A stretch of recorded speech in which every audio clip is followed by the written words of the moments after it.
एक ही तरह का सवाल या फिर किसी समस्या के बारे में जो आपको कोई इंसान बार-बार याद दिलाता रहता है, तो होता है ना एकदम से झल्लाहट होती है, परेशान हो जाते हैं सुनते-सुनते और हम एकदम से झल्ला जाते हैं।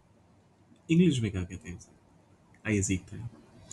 शुरुआत करने से पहले एच फॉर हिंदी 1 टू 1 को जैसा मैं हमेशा कहता हूँ कि हम हैं आपकी हिंदी से इंग्लिश लर्निंग जर्नी के पार्टनर्स। अभी आपको लग रहा होगा ये तो रोज़ सिर्फ हिंदी से इंग्लिश वर्ड सिखा रहा है, फ्रेजेस सिखा रहा है, लेकिन ऐसा नहीं है। हम और भी बहुत कुछ करने वाले हैं यहाँ पर और उसी में से अगला सीरीज़ आने वाला है, जिसमें हम हर रोज़ क्विज़ के माध्यम से कभी हम एरर्स की बात करेंगे, 100 डेज़ 100 एरर्स वो भी आने वाला है। उसके बाद प्रोनाउंसिएशन पे भी फ़ोकस करेंगे क्योंकि आई एम श्योर आप में से बहुत सारे लोगों का प्रॉपर फ़ोकस जो है, वो इस पर है कि हम बेहतर इंग्लिश बोलें कैसे। तो डेली टिप्स एंड ट्रिक्स की भी बात करेंगे। सो ये सब कुछ पाइपलाइन में है और शुरुआत करेंगे जल्दी ही। तो सब्सक्राइब करके रखेंगे तभी तो आपसे मिस नहीं होगा। करते हैं शुरुआत। देखिए झल्लाना को आप इंग्लिश में कहते हैं टू स्नैप, टू स्नैप। अब इसका इस्तेमाल भी देख लेते हैं एग्जाम्पल्स के माध्यम से। बार-बार पूछने पर वो झल्ला गया।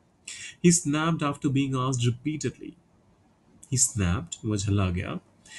बार-बार पूछने पर मतलब पूछने के बाद, so after being asked, passive form, being asked repeatedly, repeatedly. He snapped after being asked repeatedly.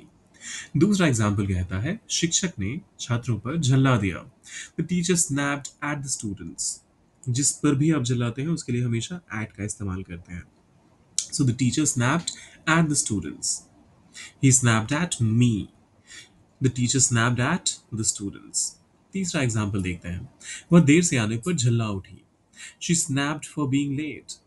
She snapped for being late. और आखिरी वाला ये आपके लिए है।